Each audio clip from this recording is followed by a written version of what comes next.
Well, as we know, the success of the big screen adaptation of It Ends With Us has been overshadowed by Blake Lively and Justin Baldoni's legal drama as the castmates continue to engage in a very public spat, including claims of sexual harassment, extortion and defamation.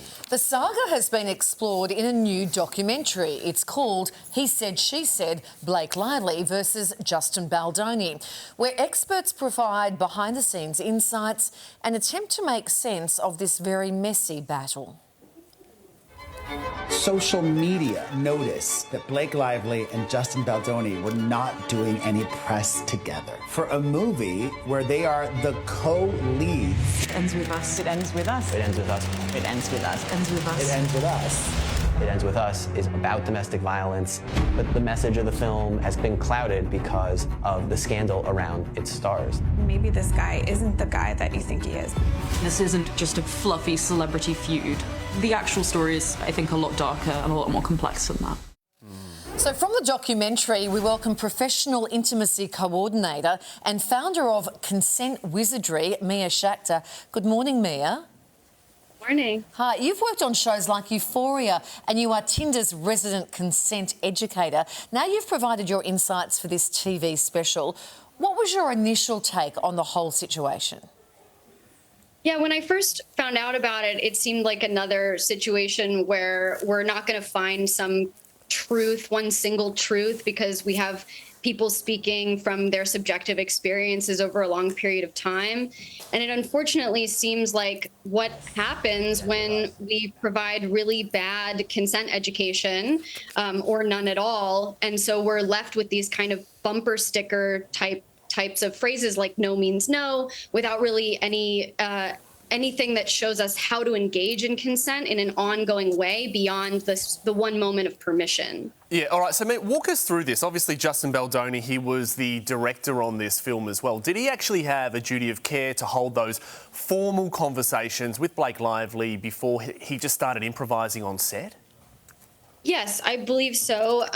If I know that there were intimacy coordinators who worked on this movie, but in many scenes where Blake has listed several complaints, there wouldn't have been an intimacy coordinator present, especially this scene that you're showing right now, because of the way that the scene is described. There's no kissing. There's just slow dancing is what's described. So if an intimacy coordinator wasn't going to be present and he wanted to see these characters kiss, he absolutely should have had a conversation with her about that beforehand. But apparently, or allegedly, Blake Lively didn't want to meet with the It Ends With Us intimacy coordinator before they started shooting. So does that make the job, and the job that you have, even though you weren't on this film, but does that make your job and your role even more difficult?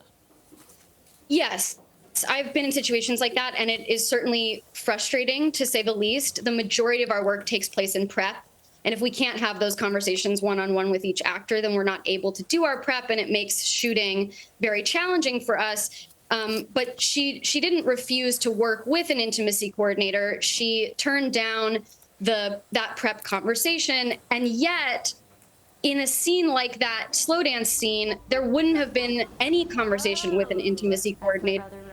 He was inserting intimacy, capital I intimacy, without it being written, which is okay so long as you have a conversation or bring in an intimacy coordinator at that point. Sure. Right. So, I mean, broadly speaking, Mia, I think we all understand what an intimacy coordinator actually does. But what are the specifics? How does it actually work? Would it be that person actually getting in a room with Blake and Justin, talking through what is happening? Are they there to witness the kisses or the other scenes that they're actually doing? What are the specifics of it?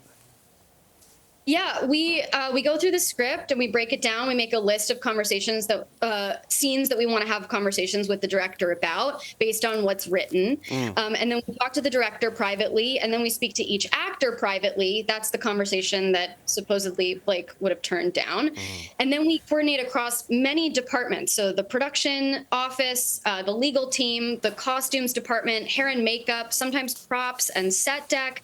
We make sure that every department is on the same page for what we are planning on shooting and what we are allowed to shoot based on the conversations with the actors about their comfort.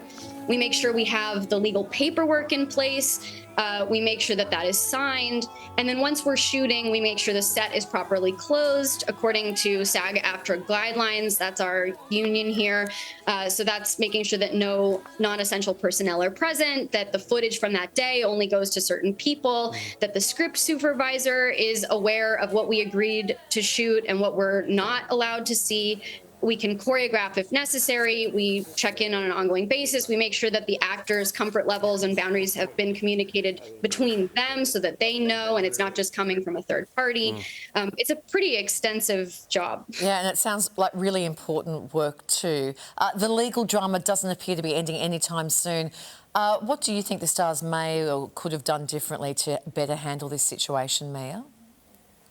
Yeah, I wish that if Justin, as the director, and any director who wanted to add moments of intimacy that aren't written, I wish they would bring in an intimacy coordinator to help navigate those conversations. You know, I wish that, like, when I read Blake's complaints, I see her describing a pattern of boundary pushing and an invasion of privacy. I would love to live in a world where Justin would have then said, you know, I'm hearing this pattern and that I've made someone feel this way, and I'd like to take some time to look at that and learn how I can do better. Yeah. Well, it could have ended very differently if they had have just had someone like you in the room at the time. Yeah. Mia, thank you so much for your terrific insights. It seems to make it a lot more clearer when we hear it coming from your perspective. Thank you so much. Thank you. To learn more about Mia's work, you can check out their online consent education via Consent Wizardry. That's what it's called. We've got all the links over on our website.